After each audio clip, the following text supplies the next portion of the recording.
Have you ever asked yourself, why am I still doing this at my age? If you're over 70, you've likely found yourself caught in habits that once made sense but now feel like heavy burdens, draining your peace, energy, or joy. In today's video, we're diving into 5 specific things people over 70 can finally let go of. Not because you're giving up, but because you're stepping into a season of life where peace matters more than pressure and authenticity outshines appearances. You need to watch until the end because these 5 powerful shifts could help you reclaim your time, rediscover your dignity, and unlock a sense of freedom you might not even realize you've been missing. Before we begin, I would appreciate it if you like this video. You can help me continue to spread the old age lesson. If you haven't subscribed yet, I recommend you subscribe and turn on the bell so you don't miss any videos.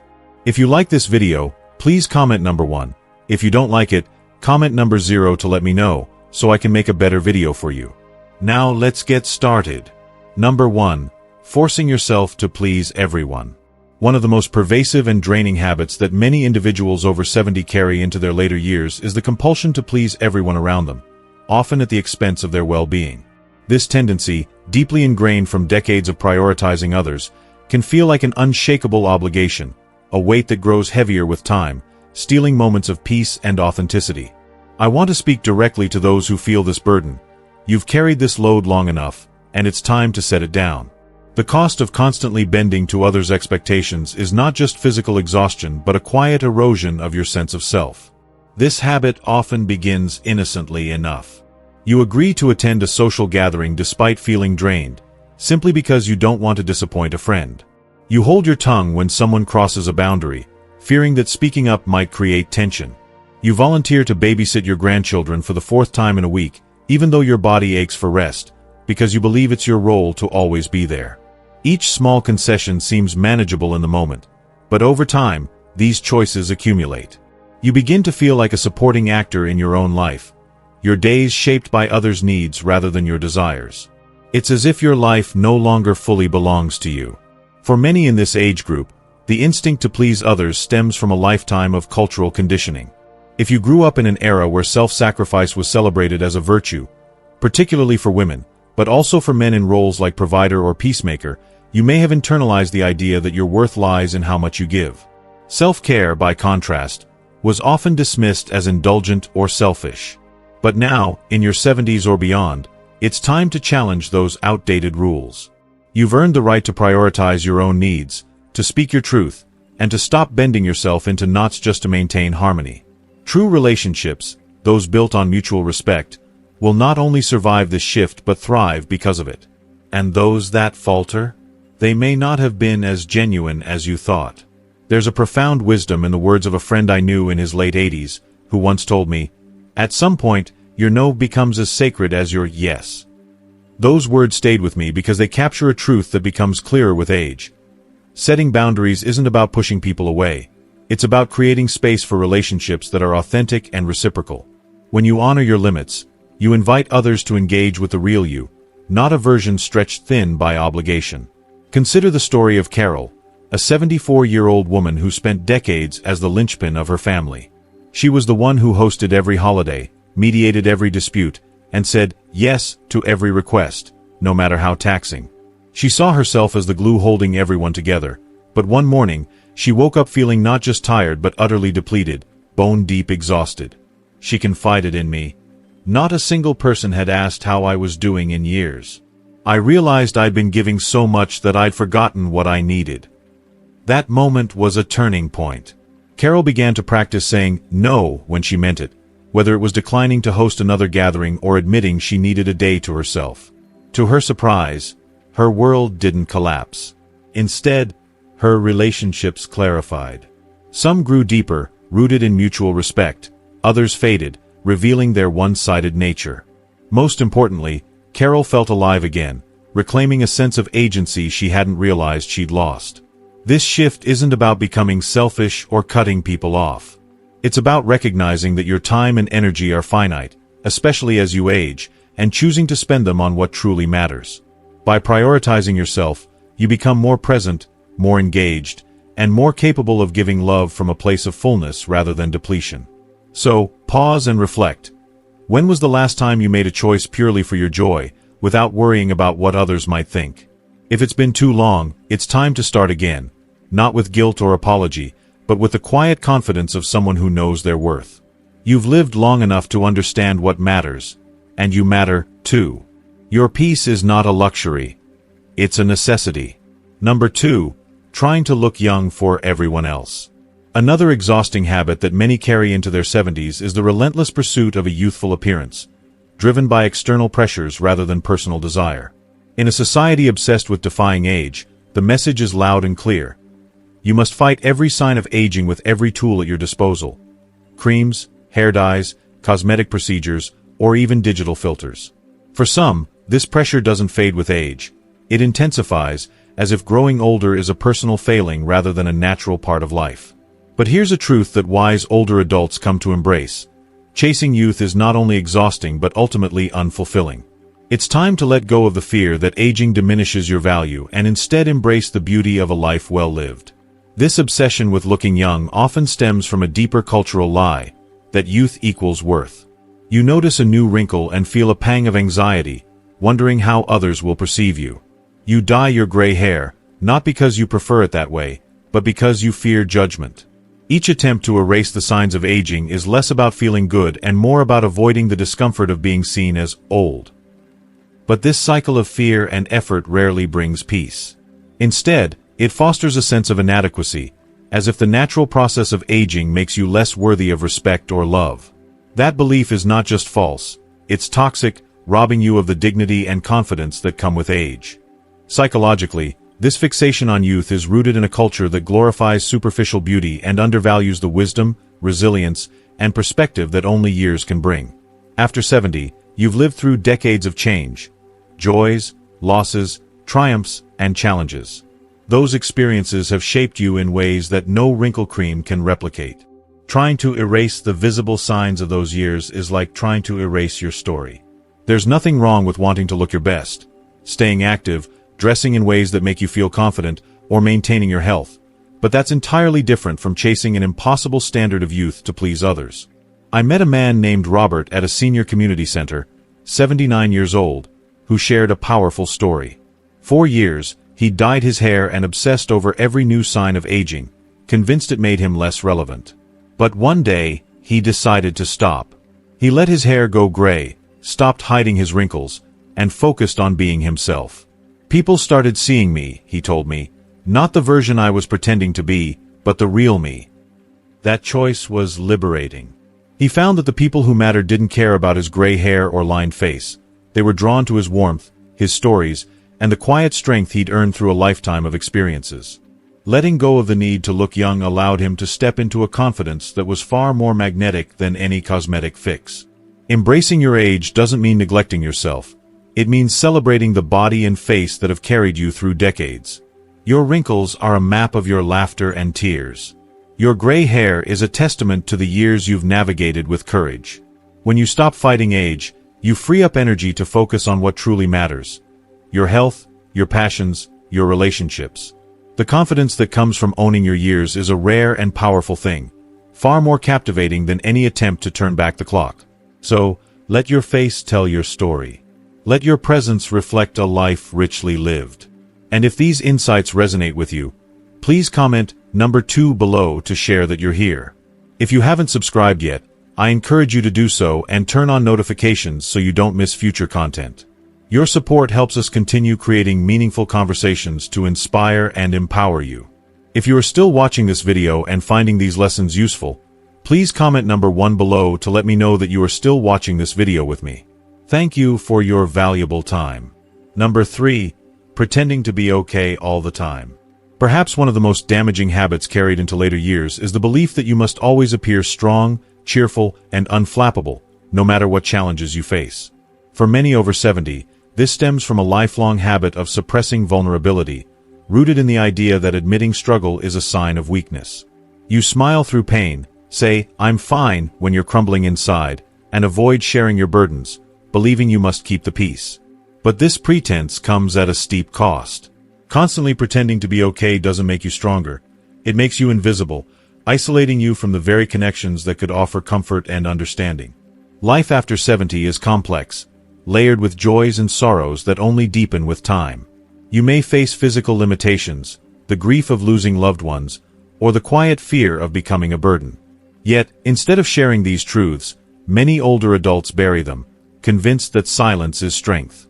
This habit often traces back to cultural norms that praised stoicism and discouraged complaining. But silence doesn't erase pain, it amplifies it, turning into a loneliness that feels like a wall between you and the world. Over time, this can erode your mental and emotional health, leaving you feeling unseen and unheard.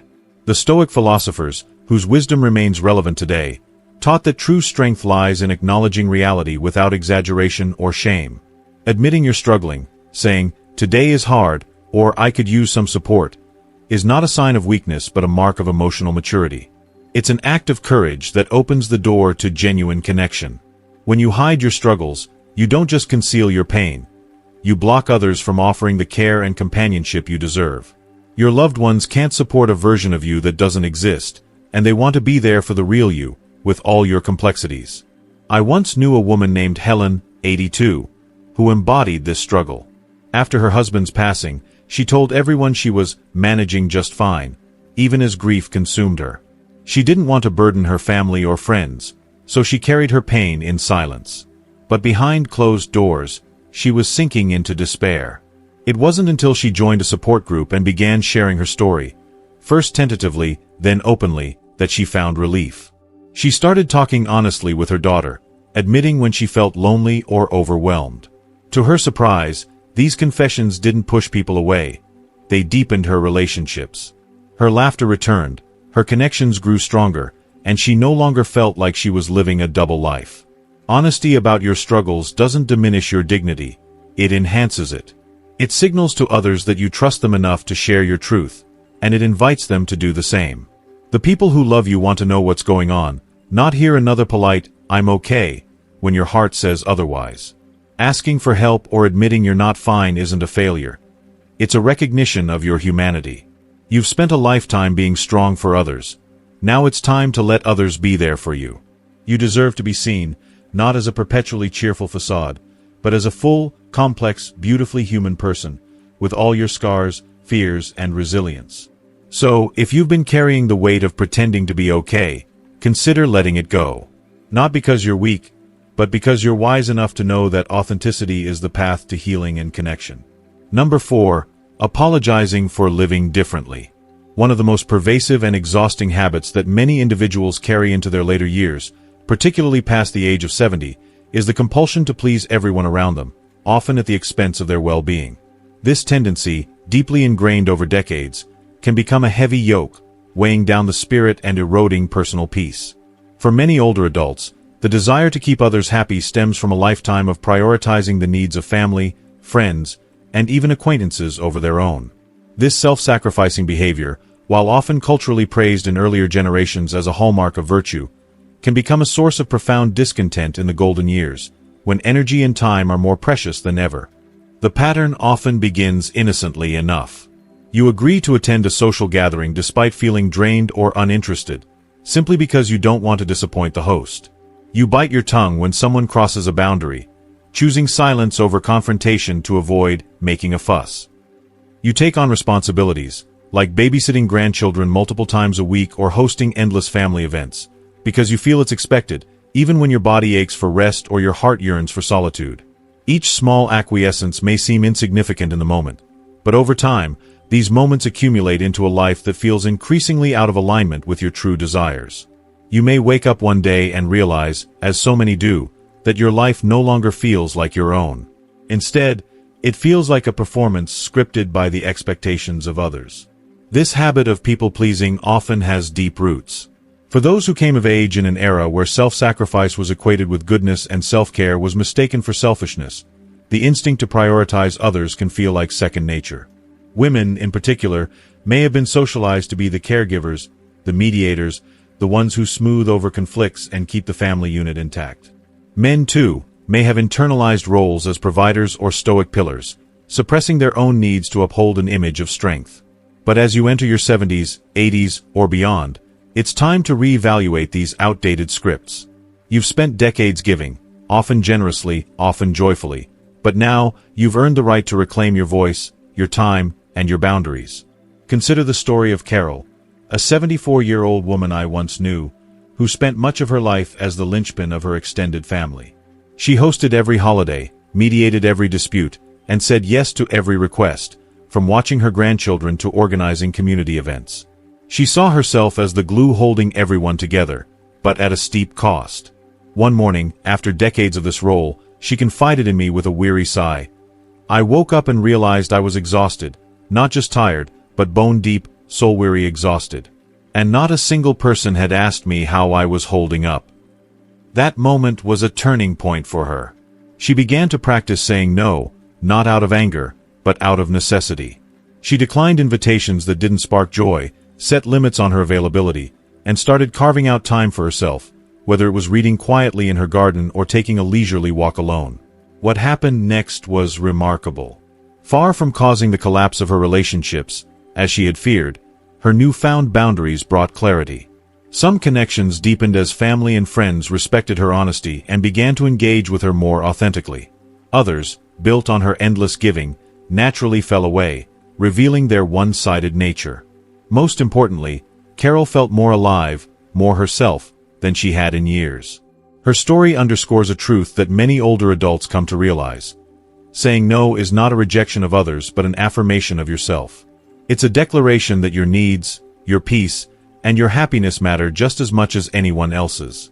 There's a wisdom in this shift, beautifully captured in a saying I once heard from a friend in his 80s. At some point, your no becomes just as holy as your yes. This resonates deeply because it speaks to the sacredness of boundaries.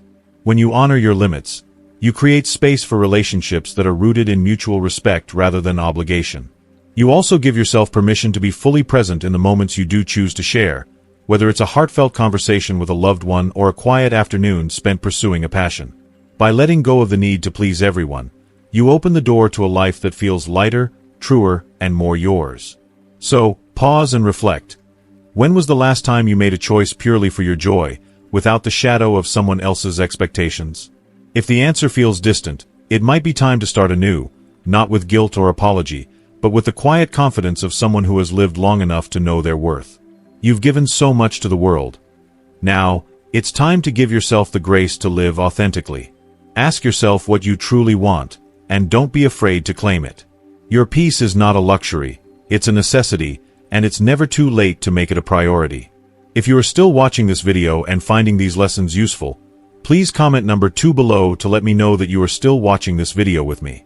Thank you for your valuable time. Number 5. Chasing everyone's approval. Another habit that many carry into their later years is the relentless pursuit of looking younger than their age, driven by societal pressures that equate youth with value.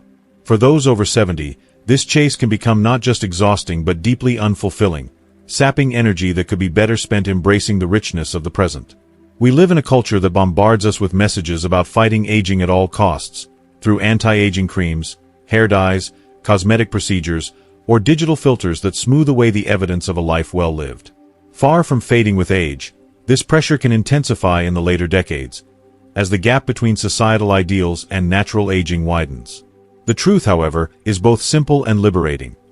Looking young is not the same as feeling vibrant, nor does it guarantee happiness or fulfillment. The pursuit of youth often stems from a fear-based belief that aging diminishes your worth, that wrinkles or gray hair make you less relevant, less desirable, or less capable. This belief is not only false but actively harmful, as it pulls you into a cycle of anxiety and dissatisfaction. You notice a new line on your face and feel compelled to erase it. Your hair thins or grays, and you worry about how others perceive you. Each attempt to fix these natural changes reinforces the idea that who you are now is somehow not enough. This obsession with youth is deeply rooted in a culture that glorifies surface-level appearances while undervaluing the wisdom, resilience, and perspective that come with age. Psychologically, it can create a disconnect between your inner self and the image you feel pressured to project. Instead of celebrating the years that have shaped you, through triumphs, losses, and everything in between, you may find yourself fighting against them, as if aging were a flaw to be corrected rather than a story to be honored. Let's be clear. There's nothing wrong with wanting to look and feel your best.